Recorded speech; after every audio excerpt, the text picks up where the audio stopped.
Donc 2 Samuel chapitre 12 et on va commencer à partir du verset 1er. Avant de démarrer, on va rappeler un peu le contexte de cette histoire qu'on va lire. Une histoire bien connue, l'histoire de David et Bathsheba, qui est la femme d'un guerrier à David qui s'appelait Uri. Et David, un temps où il n'était pas en guerre, il n'était pas en bataille, a vu cette femme-là et il l'a convoitée. Il a demandé à qui était cette femme-là, est-ce qu'elle était liée à quelqu'un, et il l'a convoitée. Quand il a su, donc il l'a fait venir vers lui, il l'a connue et elle est tombée donc enceinte. Alors, son mari, lui, il est sur la bataille, sur le champ de bataille, et donc il va le faire quand il rentre dans la ville. Il va dire à son mari, à Uri, de venir, de boire, de se reposer et puis d'aller voir sa femme.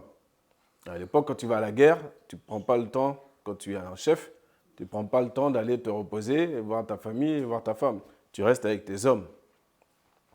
Mais David a essayé de faire en sorte qu'il aille voir sa femme, tant qu'il a encore temps. Et simplement que sa femme croit que, pas pour que sa femme, pour que Uri, donc le mari de Bathsheba, croit qu'il est le père.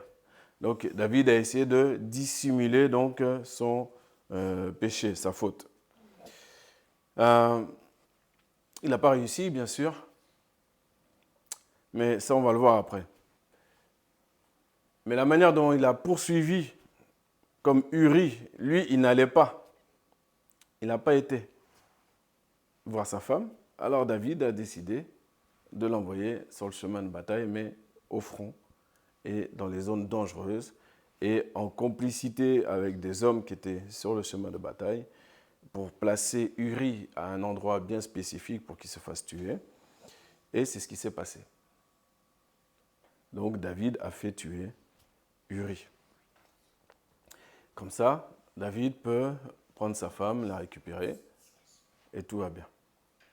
Et là, personne ne sera au courant que c'est normal, si elle tombe enceinte, c'est normal, c'est la femme de David. Alors, David, c'est un oint, c'est l'homme selon le cœur de Dieu, c'est le roi d'Israël. Donc, c'est-à-dire qu'il a des droits. Quand tu es roi, quand tu es une haute position, tu as des droits, tu as des bénéfices, on te donne beaucoup de choses, tu as beaucoup de bénéfices, et tu as aussi des devoirs. Donc, il a manqué à son devoir, donc, cause, conséquence, l'Éternel va venir pour le sanctionner. Maintenant, ce qu'on va regarder, nous, ce n'est pas la sanction. Ce n'est pas de s'attarder sur David qui a péché. Car quelqu'un pourrait dire, le premier qui n'a pas de péché, qui prenne une pierre et qui commence à jeter sur David. Donc l'idée, ce n'est pas de noircir plus qu'il ne faut David, pas du tout. Ce n'est pas ça qu'on va voir aujourd'hui. On ne va pas voir le fait, ce qui est souvent dit, on ne va pas voir le fait que c'est parce que David était dans l'oisiveté qu'il a péché. Et donc il faut être toujours en activité pour ne jamais pécher. Non, ce n'est pas ça qu'on va voir aujourd'hui. On ne va pas s'attarder là-dessus. On va lire l'histoire. On va lire comment Dieu fait quand quelqu'un faute. Tantôt il va agir tantôt d'une manière et tantôt d'une autre. Mais si tu fautes, Dieu est obligé d'agir. Il ne peut pas te câliner, faire bisous bisous. De toute façon, je t'aime, tu es un enfant de Dieu, tu es un Christ, tout va bien. Non. On a un Dieu qui est un Dieu de justice, donc il ne permet pas que ces saints, en tout cas, puissent persévérer dans le péché. C'est pour ça que vous, en tant que foyer, chaque famille chrétienne représentée, qu'elle soit ici présente et ceux qui regarderont plus tard le message en ligne, c'est la raison pour laquelle nous engageons nos enfants à marcher dans l'obéissance au Seigneur. Pas l'obéissance à nous, puisque les enfants n'obéissent pas aux parents, ils en sont contraints. Donc, ce n'est pas de bon cœur, c'est rarement de bon cœur quand tu dis quelque chose à un enfant qu'il le fait. Il ne va pas sauter de joie, faire un feu d'artifice et non. Parce qu'il est obligé, il est contraint. Voilà. C'est pour ça qu'il le fait. Et parfois, il le fait même en boudant, voilà, de différentes manières. Bon. Mais pour Dieu, nous, on a appris qu'il y a une raison plus profonde pour laquelle on lui obéit et on doit lui obéir. C'est grâce à Jésus. C'est grâce à Jésus. Et les bénéfices qu'il y a aussi à l'obéissance. Ça ne sert à rien de faire des réunions, de louer, de crier pendant des heures si on n'obéit pas à Dieu. C'est zéro. Zéro. Donc l'obéissance à Dieu, ce n'est pas les pages qui m'intéressent, moi-même qui parle et ceux qui entendent. Mais je ne peux pas arracher des pages. Donc je suis obligé, je suis dans l'obligation de progresser à titre individuel. Et quand chaque personne a cette conscience qu'elle est dans une obligation qui reflète en fait l'amour que tu as pour ton Dieu véritablement, et bien en fait, quand ces personnes-là sont multipliées, et bien là, c'est ça qui donne la valeur, la qualité d'une assemblée. Voilà. Et donc de la louange, et donc de la prière, et donc de tout ce qui va avec. Alors, on va lire comment Dieu a fait avec David. Quelle pédagogie il a employée. Et là, on voit que l'Éternel, au verset 1er, envoya Nathan à David. Et il vint vers lui et lui dit. Nathan, c'est le prophète donc, que Dieu utilise en ce temps-là pour parler. Et le peuple sait, et David surtout, sait très bien que quand Nathan parle, c'est l'Éternel qui parle. Voici maintenant ce qu'il va lui dire. Il y avait 2 hommes dans une ville, l'un riche et l'autre pauvre. Le riche avait du menu et du gros bétail en grande quantité. Mais le pauvre n'avait rien du tout, qu'une seule petite brebis qu'il avait achetée et qu'il nourrissait et qui grandissait auprès de lui et ensemble avec ses fils. Elle mangeait de ses morceaux et buvait de sa coupe et elle couchait dans son sein et était pour lui comme une fille. Ça, en France, ceux qui ont des animaux domestiques, ils savent bien ce que ça veut dire.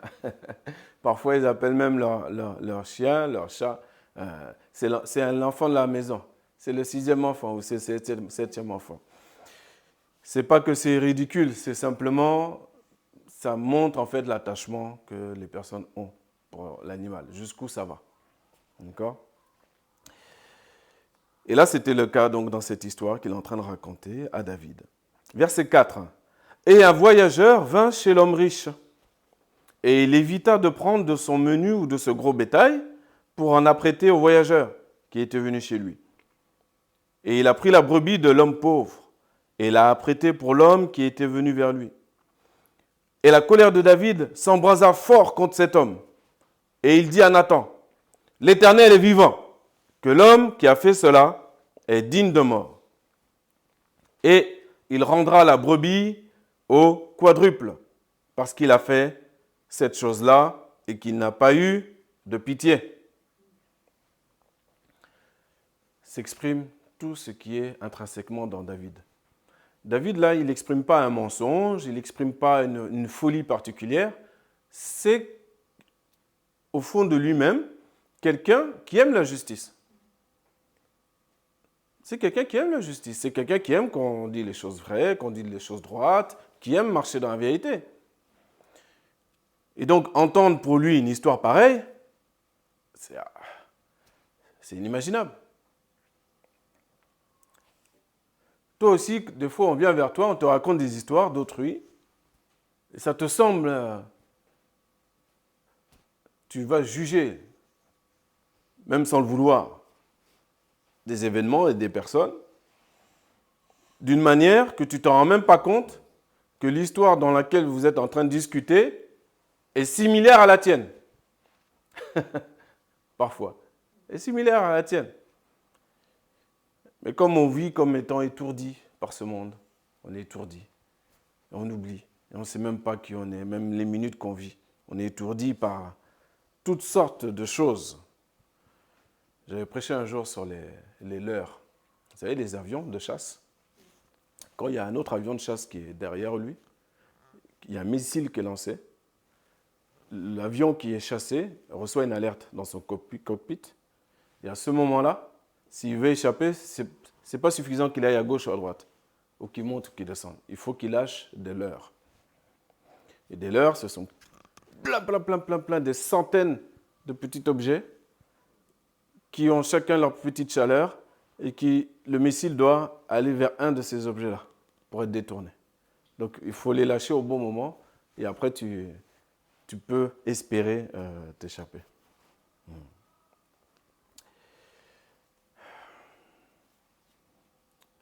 Mais là, David n'a pas pu échapper là. David n'a pas pu échapper. Nathan, il dit quoi? Verset 7. Et Nathan dit à David, tu es cet homme. Ainsi dit l'Éternel, le Dieu d'Israël, je t'ai oint pour roi sur Israël, et je t'ai délivré de la main de Saül, et je t'ai donné la maison de ton Seigneur et les femmes de ton Seigneur dans ton sein. Et je t'ai donné la maison d'Israël et de Juda, et si c'était peu, je t'eusse ajouté telle et telle chose. Pourquoi as-tu méprisé la parole de l'Éternel en faisant ce qui est mauvais à ses yeux? Tu as frappé avec l'épée Uri le Héthien, et sa femme tu l'as prise pour en faire ta femme, et lui tu l'as tué par l'épée des fils d'Ammon. Et maintenant l'épée ne s'éloignera pas de ta maison à jamais, parce que tu m'as méprisé. C'est fort, hein? Tu m'as méprisé. Et que tu as pris la femme d'Uri le Héthien pour qu'elle fût ta femme. Donc Dieu lui détaille, Dieu sait toutes choses. Comme on l'a vu cette semaine, on a vu le psaume 139. Donc on a vu que Dieu est partout, qu'on peut rien lui cacher. Pourtant David, ça il le sait très bien. Il sait très bien. Il connaît son Dieu. Nous aussi, on connaît Dieu. Mais parfois, tu peux pécher comme si Dieu était aveugle ou sourd. Puisqu'il y a le péché, il y a l'acte, il y a le péché de la bouche aussi, qui est très grave. La manière dont nous parlons, c'est très grave. Dieu n'est pas sourd. Non seulement il voit, mais il entend aussi. Il faut faire très attention à la manière dont on parle, chacun de nous. Au verset 11, voici ce que Dieu va dire à David. Voici, je susciterai de ta propre maison un mal contre toi. Je prendrai tes femmes devant tes yeux et je les donnerai à ton compagnon, et il couchera avec tes femmes à la vue de ce soleil, car tu l'as fait en secret, et moi je ferai cette chose-là devant tout Israël et devant le soleil. C'est fort, hein? Mais à la hauteur du péché et la hauteur de la conséquence. On ne va pas lire la suite pour ne pas être trop long, mais sachez que le propre fils de David, Absalom, a effectué ce que l'Éternel a dit. Il a pris une concubine de David et il est allé vers elle aux yeux de tous. Ça n'a pas été fait en secret. Tout le monde savait que le fils de David a pris sa concubine, pour aller avec elle.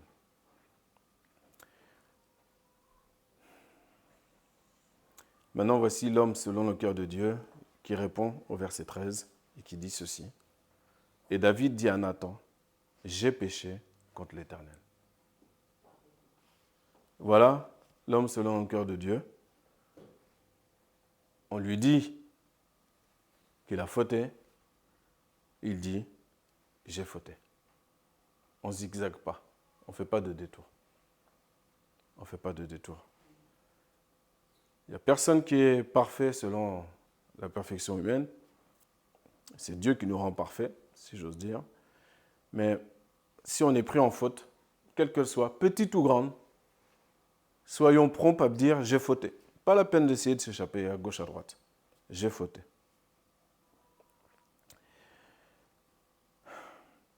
J'ai péché contre l'Éternel.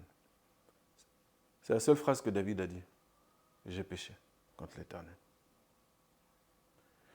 Et Nathan dit à David aussi, l'Éternel a fait passer ton péché. Car Dieu est amour. Tu ne mourras pas. Toutefois, comme par cette chose tu as donné occasion aux ennemis de l'Éternel de blasphémer, le fils qui t'est né mourra certainement. Et Nathan s'en alla dans sa maison. C'est-à-dire que ce qui est grave, ce n'est pas seulement d'avoir pris la femme d'un autre, d'avoir tué le mari. Le pire de tout ça, c'est que on sait que David est un enfant de Dieu. On sait que David est proche avec Dieu. Mais le peuple est au courant de cette histoire maintenant, avec Bathsheba. Donc les ennemis de l'Éternel, les ennemis de Dieu, ceux qui ne sont pas proches avec Dieu et qui attendent la moindre occasion pour se jeter sur l'une de vos fautes en tant que chrétien, en tant que chrétienne, ben ces gens-là, ils vont blasphémer Dieu. Ils vont mal parler de Dieu à cause de ceux qui ont fauté, à cause de nous. Ça, c'est le côté le plus grave possible. C'est-à-dire que le nom de l'Éternel est sali. Tu sais qu'il y a un chrétien quelque part, et ce chrétien, tu vas le voir parler d'une manière, agir d'une manière. C'est compliqué.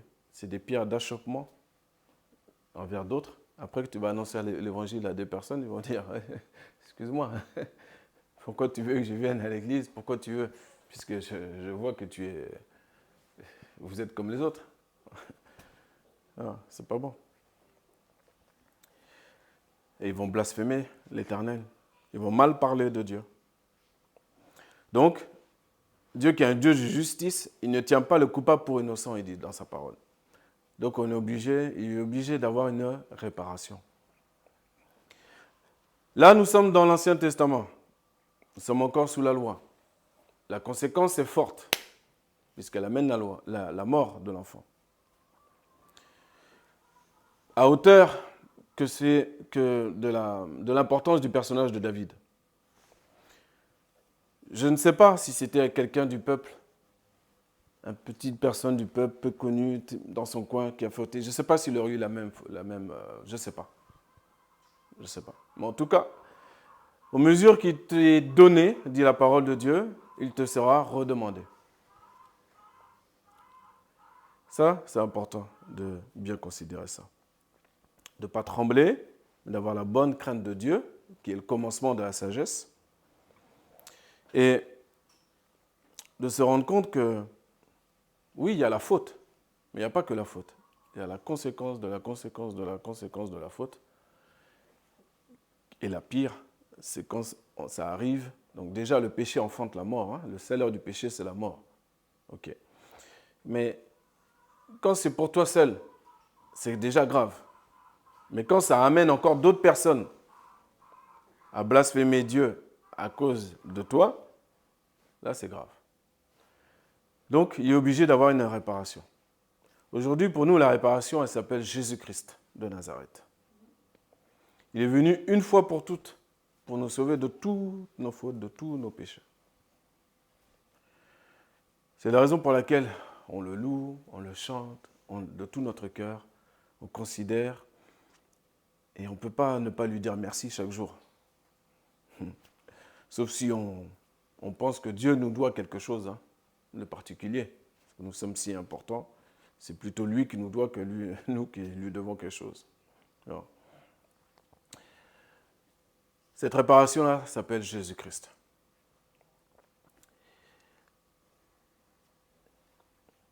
Et donc, comment ne pas, comme le chant le disait tout à l'heure, comment ne pas te louer? Comment ne pas t'adorer? Comment ne pas remercier Jésus pour cela? Car nous savons que nous ne sommes pas sans péché. Nos enfants sont vivants, le Seigneur s'en occupe, il continue de guérir ceux qui ont besoin d'être guéris, il prend soin de nous, il nous conduit vers les verts pâturages, comme on l'a vu tout à l'heure, parce que le berger de la maison, c'est bien l'Éternel, alors la suite coule de source. Ça prend le temps que ça prend, mais la suite coule de source, et tous ceux qui sont dans la maison sont au bénéfice. Donc Dieu est bon, et Dieu est juste. Donc, il faut, de manière absolue, pour le monde entier, à cause de toutes les fautes qu'il y a dans le monde entier, une réparation. Cette réparation, elle s'appelle Jésus-Christ. Et en vérité, même quand Dieu nous corrige, même quand Dieu nous châtie, puisqu'il châtie celui qu'il aime, il ne le fait pas à la hauteur de nos fautes. Aujourd'hui. Ah oui, aujourd'hui, on pourrait être corrigé toutes les 5 secondes. Aujourd'hui, on bénéficie d'une grâce extraordinaire. Ce n'est pas parce que nous sommes sous la grâce que nous allons continuer à pécher, dit l'Épître aux Romains au chapitre 6. Mais nous sommes quand même sur une grâce extraordinaire et un amour, on bénéficie d'un amour depuis que Jésus-Christ est venu sur terre, d'un amour extraordinaire manifesté pleinement de Dieu. Maintenant, une fois qu'on a parlé de cette histoire avec quelques détails malgré tout, sachez que tout ce que Dieu a dit est arrivé. Donc je le répète, par rapport à Absalom, le fils de David, il a même été prendre des hommes pour faire la guerre à son père, pour prendre sa place. Ça, l'Éternel a dit, l'épée ne s'éloignera pas de ta maison, verset 10, parce que tu m'as méprisé. Donc Dieu est en train de dire à David que mais moi je suis prêt à tout te donner. Tout. Pourquoi tu vas convoiter la voiture, les voyages des gens, la maison des gens, le mari des gens, la femme des gens, le ceci, le cela? Non, moi, à toi individuellement, là où tu es, je suis prêt à te donner tout. Beaucoup de choses, beaucoup, beaucoup, beaucoup. Au-delà même de ce que tu peux penser. Mais toi, tu regardes toujours les gens. Mais si tu regardes toujours les gens, donc tant qu'on regarde les gens, on ne vit pas. Non seulement on ne vit pas sa propre vie, mais en plus on faute. Eh oui. Donc c'est ce qui se passe aujourd'hui avec les influenceurs ou influenceuses, puisqu'on est dans ces générations-là.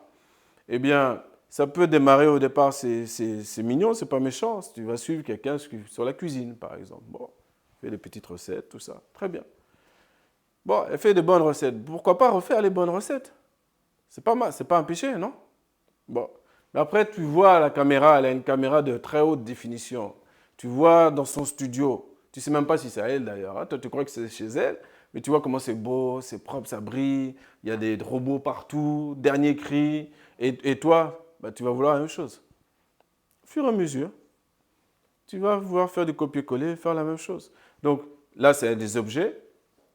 Donc un robot, les robots à plus de presque 2000 euros, tu vas aller faire un crédit sur je ne sais pas combien d'années alors que tu n'as pas les moyens et que tu peux très bien cuisiner ça. Ou d'autres, ça va être se rapprocher de leur apparence physique.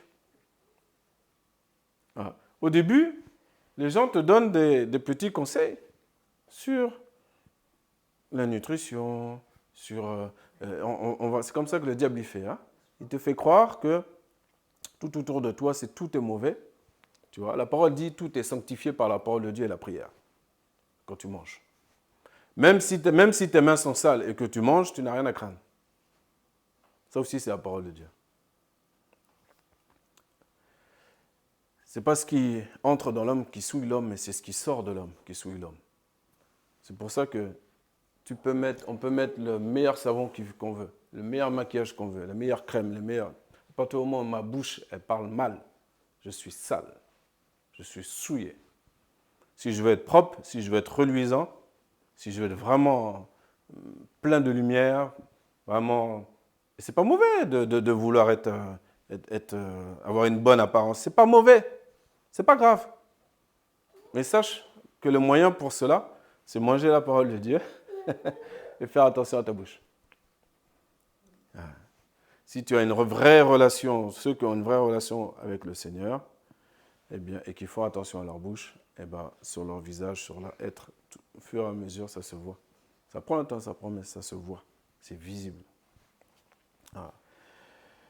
Mais il faut faire attention. Ne touche pas, ne mange pas. La parole avait déjà parlé de ça il y a longtemps. On va te dire ne touche pas, ne mange pas, ne fais pas ci, ne fais pas ça. Et donc tu vas devenir captif. Nous allons devenir captifs. Et nous allons suivre non pas l'Éternel, mais on va suivre des hommes. Donc là, j'ai pris des exemples matériels, un exemple immatériel, mais ça va loin. Ça va loin. Voilà. Ça peut aller loin. Et là, la clé, c'est quoi? Au verset 10. C'est qu'en faisant ça, on méprise Dieu.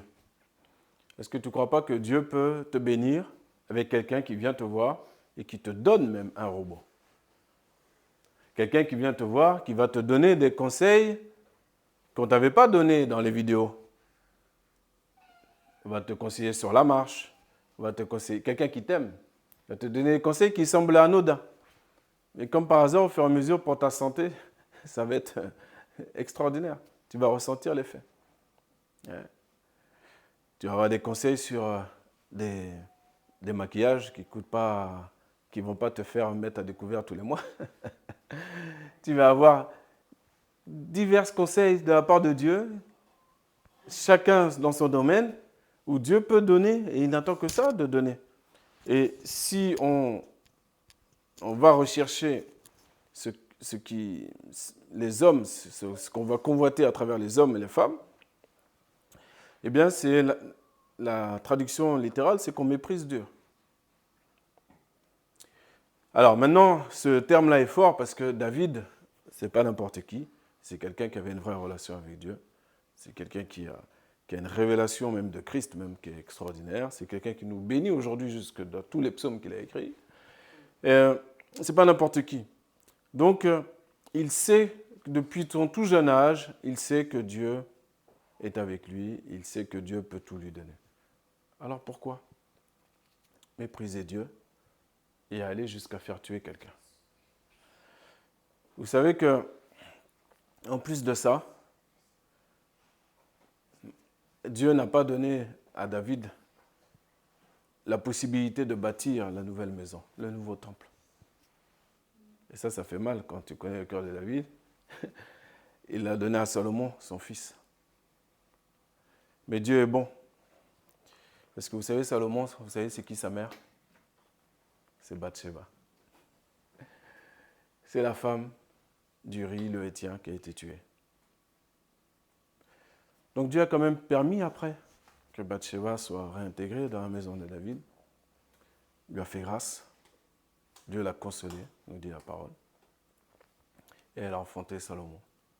Et Salomon, Dieu l'a appelé le béni, le bien-aimé. Et avec lui, ils ont eu 40 années de paix dans tout Israël. Et lui, il a pu bâtir la maison de l'Éternel. Dieu a dit à David, toi, tu ne pourras pas bâtir parce que tu es un homme de sang. Tu as fait verser le sang, tu es un homme de guerre et tu as versé le sang. Ça ne veut pas dire que Dieu est dur contre David, c'est pas ça. C'est simplement une conséquence. Mais t'inquiète pas, j'ai prévu. Non seulement je vais consoler la femme Bathsheba, je vais lui donner un fils, et lui, ce fils-là, qui est aussi ton fils, David, lui, t'inquiète pas, il va bâtir la maison. Voilà.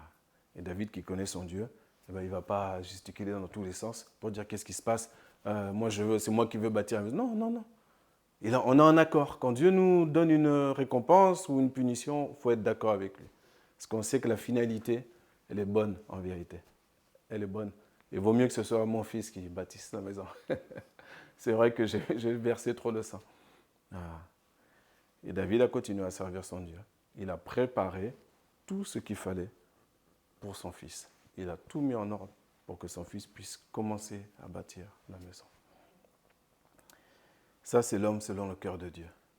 C'est un homme qui sait qu'il peut fauter, qu'il doit recevoir. Quand il faute, il dit « j'ai fauté ».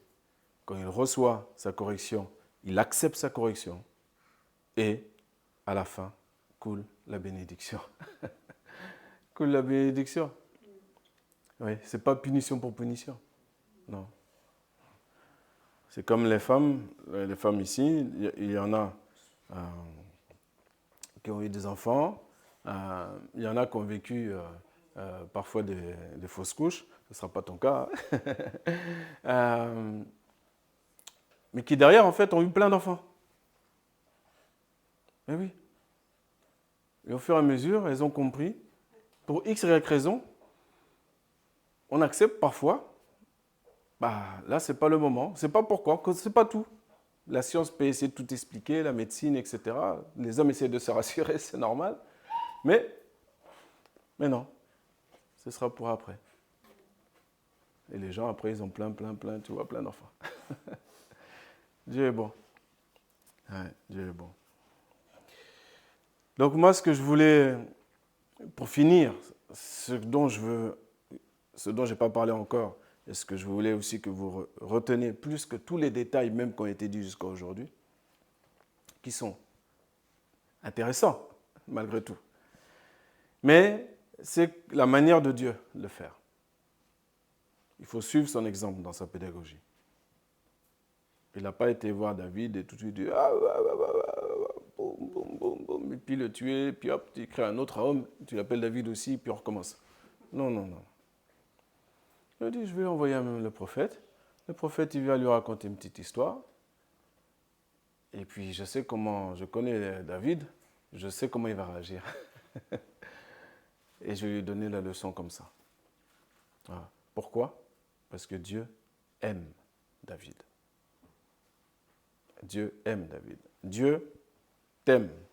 Donc si toi, tu aimes aussi ton prochain, quand il faute, quelle que soit la grandeur de la faute, ce que nous avons à suivre comme modèle, c'est le modèle de l'Éternel. Bien sûr qu'il faut dire la vérité, très bien, mais ayons un peu de réflexion pour savoir comment le Seigneur veut parler à la personne. Quelle leçon il veut lui donner et comment il veut lui parler. Est-ce que, même parfois, vous avez des gens qui vous disent « Ah, vous pouvez me dire la vérité, moi, il faut dire la vérité, vous pouvez me dire les 4 vérités, tout ça, voilà, c'est important et tout ça. » Mais en fait, les gens ne sont pas prêts. Et c'est ça le titre du message aujourd'hui. David n'est pas prêt. David n'était pas prêt. David n'était pas prêt à ce que Dieu lui parle de manière directe. Il n'était pas prêt. Comment on sait qu'il n'était pas prêt? C'est simple. Je vous donne tout de suite la réponse pour ne pas vous faire patienter trop longtemps. C'est au verset 5. David s'est mis tout de suite en colère. La colère de David s'embrasa fort contre l'homme. Et il dit à Nathan, l'Éternel est vivant, que l'homme qui a fait cela est digne de mort. C'est trop violent. Donc David n'est pas prêt. Il n'a pas le temps de recul, d'analyse. Non, il est tout de suite agressif. Tu lui dis quelque chose agressif. Il dit, oh, tu n'es pas prêt. Donc comme tu n'es pas prêt, je vais aller chercher quelqu'un, une tierce personne, qui va venir te parler d'une autre manière. Cette manière-là, ça va être une histoire qu'on va te raconter de quelqu'un qui est comme si toi, tu n'es pas concerné. Mais si tu écoutes correctement, si tu prends le temps d'écouter, tu verras qu'en fait, moi ça m'est déjà arrivé, tu vois qu'en fait les personnes, même sans le savoir, là Nathan il savait, mais des fois même sans savoir, elles ne savent pas qu'elles t'envoient un message à toi personnellement. Faut-il encore qu'on ait la bonne écoute, la bonne oreille? C'est la raison pour laquelle que tout homme soit prompt, lent à parler, prompt à écouter, nous dit la parole.